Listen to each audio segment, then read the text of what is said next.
అయితే ఆ మేరకైనా Trump Nobel బహుమతి కొరకు నానాయాగి చేయడం ఖాయంగా కనబడుతుంది. సార్, ఇక అనేక దేశాల్లో విదేశీయులపై వ్యతిరేకత పెరుగుతోంది. ముఖ్యంగా పశ్చిమ దేశాల్లో చూసుకుంటే ఈ వలసలపై వ్యతిరేకత తీవ్ర స్థాయిలో ఉంది సార్. రీసెంట్గా బ్రిటన్లో కూడా మనం చూసాం సార్. దీనికి భారతీయులు కూడా బాధితులే. మన వాళ్ళు అక్కడ దసరా, వినాయక చవితి, దీపావళి సంబరాలు చాలా గ్రాండ్గా చేస్తారు కదా సార్. దాని మీద కూడా వైట్ అమెరికన్స్ అభ్యంతరం వ్యక్తం చేస్తూ ఉన్నారు సార్. ప్రజెంట్ మీరు అమెరికాలో ఉన్నారు కాబట్టి ఈ వ్యతిరేకతకు కారణం ఏంటి, దీనికి పరిష్కారం ఏంటి అంటే ఏం చెప్తారు? అంటే మీరు అన్న నిజం, ఒక్క భారతీయుల పట్లే కాదు, విదేశీయుల పట్ల వ్యతిరేకత. అమెరికాలో కానీ, మీకు యూరోప్లో కానీ, ఐర్లాండ్లో కానీ ఇది వాస్తవంగా చాలా తీవ్ర రూపం దాలుస్తోంది. కారణం ఏంటంటే ఈ ఫార్ రైట్ పొలిటికల్ టెండెన్సీస్ పెరగడం వల్ల ఫార్ రైట్ అల్ట్రా నేషనల్ అంటారు, అతి జాతీయవాద ధోరణులు ప్రపంచమంతటా పెరుగుతున్నాయి. బ్రిటనే కాదు, ఈ మధ్య జర్మనీలో ఎన్నికలు జరిగితే జర్మనీలో ఆల్టర్నేట్ ఫర్ జర్మనీ అనే ఫార్ రైట్ గ్రూప్ నిలిచింది. ఫ్రాన్స్లో ప్రెసిడెంట్ మ్యాక్రాన్కు వ్యతిరేకంగా, రూలింగ్ పార్టీకి వ్యతిరేకంగా జరుగుతున్న రాజకీయ పరిణామాల్లో ఫ్రెంచ్ ఫార్ రైట్ బలపడింది. అందుకే మీకు బ్రిటన్లో 1,00,000 మందికి పైగా విదేశీయులకు వ్యతిరేకంగా ఫార్ రైట్ వాళ్ళు జరిపిన ప్రొటెస్ట్లకు మీకు జర్మన్ నుంచి ఆల్టర్నేట్ ఫర్ జర్మనీ పార్టీ నాయకుడు వచ్చాడు, ఫ్రాన్స్ ఫార్ రైట్ నాయకుడు వచ్చాడు, ఇలాన్ మస్క్ కూడా ఆన్లైన్లో ప్రసంగించాడు. అందువల్ల ఐర్లాండ్లో కూడా మీరు అన్నట్టు నిజమే, ఐర్లాండ్లో కూడా భారతీయులపై అటాక్ జరుగుతుంది. ఇటీవల వారు కృష్ణాష్టమి సెలబ్రేషన్స్ను బహిరంగ ప్రదేశం నుంచి ఇంటీరియర్ ప్లేస్లకు మార్చుకున్నారు, ఇన్సైడ్ ప్లేస్లకు మార్చుకున్నారు. అలాగే ఇండియా డే సెలబ్రేషన్స్ అంటారు, అంటే భారత స్వాతంత్ర దినోత్సవ వేడుకల్ని కూడా బహిరంగ ప్లేస్లో జరపకుండా మార్చుకున్నారు. ఎందుకంటే ఐర్లాండ్లో కూడా భారతీయుల పైన వ్యతిరేకత అనేది వ్యక్తమవుతుంది. దీనికి ప్రధానమైన కారణం far right political tendencies. Far right ఉండే లక్షణం ఏంటంటే ద గ్రేట్ రిప్లేస్మెంట్ థియరీ అంటారు. అమెరికాలో కానీ, బ్రిటన్లో కానీ, ఐర్లాండ్ కానీ ఈ అంతటా కూడా గ్రేట్ రిప్లేస్మెంట్ థియరీని పెడతారు. అంటే విదేశీయులు ఎక్కువ మంది అయిపోయి ఆఖరికి మన దేశం మనకు కాకుండా పోతుంది. ఇప్పుడు బ్రిటన్లో కూడా వాళ్ళ నినాదం ఏంటి, గివ్ బ్యాక్ అవర్ నేషన్, మా దేశాన్ని మాకు ఇచ్చేయండి. నేను ఎవడో తీసుకుపోయినట్లు 200 ఏళ్ళు భారతదేశాన్ని పాలించినటువంటి బ్రిటిష్ వలస పాలకులు ఇవాళ ఆ వలస పాలకుల వారసులు గివ్ అవర్ నేషన్ బ్యాక్ అని నినాదాలు ఇస్తున్నారు. నిజంగా మనం ఏమైనా బ్రిటన్ ఆక్రమించుకున్నామా, అమెరికాను ఆక్రమించుకున్నామా, ఐర్లాండ్ ఆక్రమించుకున్నామా? వాస్తవంగా ఆ దేశాల ఎకనామిక్ డెవలప్మెంట్కు మన వాళ్ళు చేసిన కృషి మామూలు కృషి కాదు. సో ఇవాళ బ్రహ్మాండమైన ఎకనామిక్ డెవలప్మెంట్కు ఇమ్మిగ్రెంట్స్ పాత్ర పోషించారు. మీరు ఇలా అమెరికాలో ఉన్న కార్పొరేట్ దిగ్గజాలు, కార్పొరేట్ కంపెనీలకు సీఈఓలంతా ఇండియన్ అమెరికన్సే కనబడతారు. ఒక సత్య నాదెల్లా, ఒక సుందర్ పిచ్చయ్య, ఒక పరాగ్ అగర్వాల్, ఒక ఇంద్రా నుయి, ఒక శంతను నారాయణ్, ఇలా ఒక్కరు కాదు మన వాళ్ళు. సో ఈవెన్ అమెరికన్ పాలిటిక్స్లో కనబడతారు. పాలిటిక్స్ని పక్క పెట్టండి, ఎకానమీకి మన వాళ్ళు చేసినటువంటి కృషి మామూలు కృషి కాదు. దానివల్ల అనేక వేల మంది వైట్ అమెరికన్స్ కూడా ఉద్యోగాలు దొరికాయి. అందువల్ల మన ఎకనామిక్ గ్రోత్ ఇమిగ్రెంట్ నోబెల్ బహుమతులు తీస్తే అమెరికాకు వచ్చిన నోబెల్ బహుమతుల్లో 3 times ఎక్కువ ఉంటాయి ఇమిగ్రెంట్లకు వచ్చినాయి, నాన్ ఇమిగ్రెంట్ అసలు పోలిస్తే. అందువల్ల డిస్ప్రపోర్షనేట్గా ఇమిగ్రెంట్ పాపులేషన్ ఆయా దేశాల ఎకానమీకి కంట్రిబ్యూట్ చేశాయి. అందువల్ల ఇవాళ వాళ్ళు ఏది కేవలం వాళ్ళే సంపాదించుకున్నారనుకుంటే పొరపాటు. వాళ్ళు సంపాదించుకున్న మాట నిజమే, ఇక్కడ చింద సంపాదించుకోవటానికి దాంట్లో మొహమాటమే ఉంది, సంపాదించుకున్నారు. కానీ తాము సంపాదించుకుంటూ తమ మాతృభూమి అభివృద్ధికే కాదు, తమ కర్మభూమి అభివృద్ధికి కూడా చాలా ఇతోధికంగా కృషి చేశారు. ఇలా మన వాళ్ళు అమెరికాలో ఎకానమీని డెవలప్ చేశారు.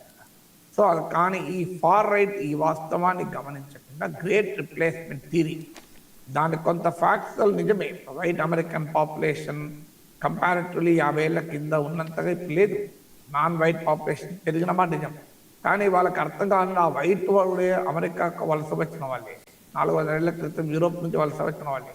నేటివ్ ఇండిజినస్ అమెరికన్స్ ఎక్కడో వాళ్ళని తొక్కేశారు. సో అందువల్ల వాళ్ళేమి బయట ఉంది అంటే కొన్ని 100 ఏళ్ల క్రితం వలస వచ్చారా, 10 ఏళ్ళు, 20 ఏళ్ళు, 30 ఏళ్ళ కింద వచ్చారా అనేది తేడా తప్ప వాళ్ళైనా వీళ్ళైనా ఇమిగ్రెంట్. ఈవెన్ డొనాల్డ్ ట్రంప్ కూడా ఇమిగ్రెంట్, వాళ్ళ తాత జర్మనీ నుంచి వచ్చాడు. సో అందువల్ల ఆయన ఫ్యామిలీలోనే ఇమ్మిగ్రెంట్లు ఉన్నారు. సో అందువల్ల అదేమి మొత్తేమి కాదు ఇమ్మిగ్రెంట్స్. కానీ ఈ ధోరణి ఎందుకు వస్తుంది? ఆయా దేశాల నుండి అసమానతల్ని రాజకీయంగా ఉపయోగించుకునేటువంటి స్వభావాలు ధోరణులు పెరుగుతుంటాయి. ఐర్లాండ్లో ఎందుకు జరుగుతుంది అంటే ఇటీవల కాలంలో ఐర్లాండ్లో, ముఖ్యంగా ఐర్లాండ్లో ఒక్కసారిగా విదేశీ పెట్టుబడులను ఆహ్వానించి ఐటీ రంగం అభివృద్ధి. మన వాళ్ళు చాలామంది ఇక్కడ ఉద్యోగాలు సంపాదించుకున్నారు ఈ 10 years. ఈవెన్ అమెరికాలో కూడా ఎప్పటి నుంచో ఇండియన్స్ 1950sలోనే ఇండియన్ అమెరికన్ పార్లమెంట్లో సభ్యత్వం కలిగి ఉన్నారు. కానీ ఇటీవల కాలంలో బాగా పెరిగిన మాట నిజం. సో పెరుగుతున్న మాట కూడా నిజం. ఇక్కడ గ్లోబలైజేషన్లో క్యాపిటల్, గూడ్స్, టెక్నాలజీ ఫ్లో కాదు, మనుషులు కూడా ఫ్లో అవుతారు. మనుషులు మాత్రం ఫ్లో కాకూడదు. అమెరికా వస్తువులు ఫ్లో కావాలి, అమెరికన్ కల్చర్ ఫ్లో కావాలి, అమెరికన్ సినిమాలు ఫ్లో కావాలి, అమెరికా పెట్టుబడులు ఫ్లో కావాలంటే ఎట్లా కరెక్ట్ అవుతుంది? అందువల్ల గ్లోబలైజేషన్ అనేది అన్ని రకాలుగా ఉంటుంది. అందువల్ల మనుషులు కూడా గ్లోబలైజ్ అవుతూ ఉంటారు. సో అందువల్ల పెరిగిన మాట నిజం. దీన్ని తమకు ఆయుధంగా మార్చుకుంటుంది ఫార్ రైట్ పొలిటికల్ టెండెన్సీ. అంటే సమాజంలో విభజనను తీసుకొచ్చి ఆ విభజన ఆధారంగా రాజకీయ ప్రయోజనం పొందడం ఈ అతిజాతీయవాద లక్షణం, దుర్లక్షణం. ఇదొక కారణం. కానీ రెండవది పొలిటికల్ ఫ్యాక్టర్స్. ఇవాళ ట్రంప్ సృష్టిస్తున్న టారిఫ్ల బీభత్సము, అంటే ఒక 2 దేశాల మధ్య సరైన సంబంధాలు లేనప్పుడు దాని ప్రభావం అక్కడున్న పాపులేషన్ ఏర్పడుతుంది. బంగ్లాదేశ్లో ఉదాహరణ, షేక్ హసీనా ప్రభుత్వం ఉన్న సమయంలో భారతీయుల పట్ల ఏ రకమైన, అక్కడున్న హిందువుల పట్ల, మైనారిటీల పట్ల ఏ రకమైన దాడులు లేవు. కానీ షేక్ హసీనా ప్రభుత్వం పతనమైన తర్వాత కొత్తగా వచ్చిన ప్రభుత్వం వీళ్ళంతా షేక్ హసీనా మద్దతుదారులుగా ముద్ర వేసి మైనారిటీల పైన పెద్ద ఎత్తున, మైనారిటీ హిందువుల పైన పెద్ద ఎత్తున దాడులు జరుగుతున్నాయి. సో అందువల్ల అక్కడ వచ్చినటువంటి ప్రభుత్వాల స్వభావము, రాజకీయ మార్పుల స్వభావం కూడా దీనికి ప్రభావం చూపుతుంది. ఇప్పుడు Donald Trump make America great again నినాదం యాక్చువల్గా మేక్ అమెరికా వైట్ అగైన్ నినాదం. అంటే అమెరికాను తిరిగి వైట్ అమెరికాగా మార్చాలి. సో ఆయా దేశాలు, ఇప్పుడు అమెరికా ఉదాహరణ చెప్పాడు మీకు, బంగ్లాదేశ్ ఉదాహరణ, ఆ దేశాల్లో వచ్చేటువంటి రాజకీయ మార్పులు, పరిణామాలకు కూడా ప్రభావం చూపుతాయి. ఇక మూడవది, మన వాళ్ళు సాధించిన విజయాలకు కూడా కొన్నిసార్లు మనకు ఇబ్బందిగా మారుతుంది. ఎందుకంటే ఇవాళ ఒక ఎవరేజ్ వైట్ అమెరికన్తో పోలిస్తే average Indian, average south Asian, average Telugu, ఇది ఎకానమీగా చాలా ఎక్కువ, చదువులు రీత్యా ఎక్కువ, ఆస్తులు ఆదాయాల రీత్యా ఎక్కువ. వాళ్ళకుండే ఇండ్లు మన ఇండ్లు తేడా ఉంటుంది, వాళ్ళ లైఫ్ స్టైల్ మన స్టైల్ తేడా ఉంటుంది. ఇది ఏమీ తేడాగా రాలే, ఇప్పుడు సంపాదిస్తూనే వచ్చింది. వీళ్ళందరూ ఏదో అమెరికన్ సమాజాన్ని దోచుకొని తినలేదు, అలా కష్టపడ్డారు.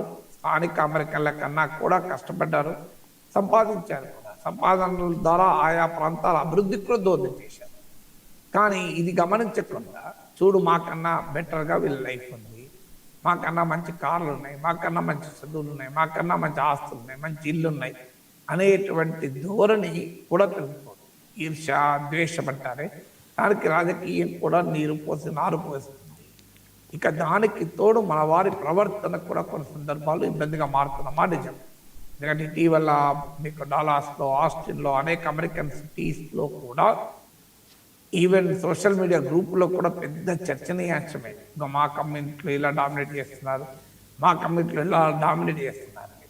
నేను చాలాసార్లు చెప్పాను మీకు, బాలకృష్ణ సినిమా వస్తే కొన్ని 100 కార్లు పెద్ద ఎత్తున ఊరేగింపు తీస్తారు. ఇటీవల పవన్ కళ్యాణ్ సినిమా ఓజీ వస్తే థియేటర్, డాలాస్లో థియేటర్ కాంప్లెక్స్ ముందట పెద్ద ఎత్తున dance and song and drama, song and dance ప్రదర్శించారు.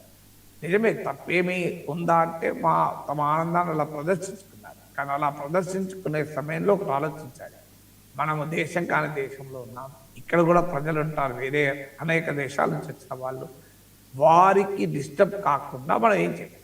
విత్ ఇన్ అవర్ హోమ్ ఏమైనా చేసుకోవచ్చు. కానీ బయటికి వచ్చినప్పుడు వాళ్ళ కల్చర్ మన కల్చర్లో తేడా ఉంటుంది. సో ఆ డిఫరెన్సెస్ ఏంటి అనేది ఆలోచించాలి ఒక్కసారి. కొన్ని వినాయక చవితి కావచ్చు, బతుకమ్మ కావచ్చు, ఏమైనా కావచ్చు. లేనప్పుడు ఏమవుతుంది, ఇప్పుడు ఐర్లాండ్లో కృష్ణాష్టమి సెలబ్రేషన్స్ బహిరంగంగా జరుపుకునేది ఇంటీరియర్గా జరుపుకోవాల్సి వచ్చింది. అలాగే అక్కడున్న స్థానిక అమెరికన్లను, ఇతరులను కూడా ఇందులో ఇన్వాల్వ్ చేయగలగాలి. సో వాళ్ళని ఇన్వాల్వ్ చేసినప్పుడు ఈ సమస్య రాదు. కానీ ఇప్పటికీ కూడా ఇన్ని దశాబ్దాలు జరిగినా ఆ రేషియల్ డిఫరెన్సెస్ కనబడుతున్నాయి. స్కూల్లో కానీ, కాలేజీలో కానీ. ఇప్పుడు తెలుగు వాళ్ళు ఉన్నారు, ఇండియన్స్ ఉన్నారు, ఇండియన్స్ మధ్యనే ఫ్రెండ్షిప్ ఉంటుంది ఎక్కువ మేరకు. అమెరికన్స్, వైట్ అమెరికన్ ఫ్రెండ్షిప్ ఉన్న స్లీప్ రాత్రి వచ్చి ఇక్కడ కల్చర్ ఉంటుంది. పిల్లలు ఇలా నేను మీ ఇంటికి స్లీప్ ఓవర్ వస్తానంటే ఆ రోజు వెళ్ళి వారి ఇంట్లో ఫ్రెండ్ ఇంట్లో రాత్రి పండుకొని తెల్లారిపోదాం వస్తాను. అంతటి ఇంటిమసీ వైట్ అమెరికన్స్కు ఇండియన్ అమెరికన్స్కు అన్ని ఉండడం చాలా తక్కువ. విత్ ఇన్ ఇండియన్ అమెరికన్స్ ఎక్కువ ఉంటున్నారు. సో ఇది ఎందుకంటే minority generally tend to unite. ఎందుకంటే ఆ ఇన్సెక్యూరిటీనో ఎక్కడో ఒక చోట ఉంటుంది, అభద్రతనో అలాంటి ఏదన్నా దానివల్ల ఏమవుతుందంటే కలుస్తారు తెలుగు వాళ్ళంతా. కొన్ని కమ్యూనిటీలు చూస్తే ఫేజ్ 1 మిక్స్డ్ ఉంటే ఫేజ్ 2 మొత్తం తెలుగు వాళ్ళే ఉంటారు. సో అలా మీకు ఈ నగరాలంతా నగరం కనబడుతుంది. సో అక్కడే మన ఫుడ్, మన కల్చరు అన్నీ ఉంటాయి. ఏదో దేశం అని కాదు. బ్రిటన్లో యాంటీ ఇమిగ్రెంట్ ప్రొటెస్ట్ జరిగే 1,00,000 మంది పైగా వచ్చారు. వాళ్ళు పోతూ పోతూ మన సమోసాలు, మన గప్చుపులు తిరిగిపోయారు. ఆడ street food, Indian street food తిరిగిపోయారు. నిజంగానే భారతీయుల మీద అంత వ్యతిరేకత ఉంటే మన స్ట్రీట్ ఫుడ్ ఎందుకు తింటారు? ఇక్కడ కూడా చూడండి, ఇండియన్ రెస్టారెంట్లకు వెళ్ళండి, దేశీ రెస్టారెంట్లకు వెళ్ళండి, వైట్ అమెరికన్స్ కూడా వచ్చి ఎంజాయ్ చేస్తుంటారు మన దోషాలని, ఇడ్లీని కూడా. సో అందువల్ల ఆ కల్చరల్ అసిమిలేషన్ మనకు వచ్చాయి. దాంతోపాటు ఇక్కడున్న ప్రజలకు వారి అభివృద్ధికి కూడా మన వాళ్ళు ప్రయత్నించారు. జన్మభూమి పెట్టినప్పుడు ఈ సమస్య వచ్చింది. నాకు ఇప్పటికి గుర్తు, అన్నపూర్ణ స్టూడియోస్ వాళ్ళు కృష్ణా జిల్లాలో అక్కినే నాగేశ్వరరావు తన జన్మభూమిలో ఏదో కార్యక్రమం చేస్తే తెలంగాణలో పెద్ద చర్చ. ఏంటి ఇన్నేళ్ళ నుంచి హైదరాబాద్లో ఉన్నాడు, బంజారాహిల్స్లో ఉన్నాడు, ఇక్కడ లాభాలు పొందాడు, కోట్లు సంపాదించాడు, మళ్ళీ తనకు జన్మభూమి అంటే కృష్ణా జిల్లా గుర్తొచ్చింది తప్ప పక్కనున్న బంజారాహిల్స్ స్లమ్ గుర్తురాలేదు. సహజం, కృష్ణా జిల్లా గుర్తురావడం నీరం కూడా కాదు కదా, తప్పు కూడా కదా, తను పుట్టిన ప్లేస్ కదా. సో నేను ఆదిలాబాద్లో పుట్టాను ఇప్పటికీ గర్వంగా చెప్పుకుంటూ ఉంటాను, తప్పేమీ కాదు. కానీ సమస్య ఎక్కడ వస్తుందంటే ఆ బ్యాలెన్స్ చేయాల్సింది. ఇప్పుడు మనం హైదరాబాద్లో సంపాదించాం కనుక ఎంతో కొంత హైదరాబాద్ ప్రజల అభివృద్ధికి కూడా నేను కంట్రిబ్యూట్ చేస్తాను. దానివల్ల మన తెలుగు వాళ్ళు కూడా ఇక్కడ కమ్యూనిటీతో కల్చరల్గా ఇన్వాల్వ్ కావాలి, వాళ్ళ ఎకనామిక్ డెవలప్మెంట్లో భాగస్వాములు కావాలి. వాళ్ళు పెట్టే సోషల్ వర్క్, స్వచ్ఛంద సేవా కార్యక్రమాలు ఏమనంటే తమ మాతృదేశంలో చేయడంతో పాటు తమకు ఇంతటి సంపాదించిన దేశంలో కూడా ఎంతో కొంత కంట్రిబ్యూట్ చేసినప్పుడు ఆ రిలేషన్షిప్, ఆ బాండ్ అంటే పెరుగుతుంది. ఇక ఫైనల్గా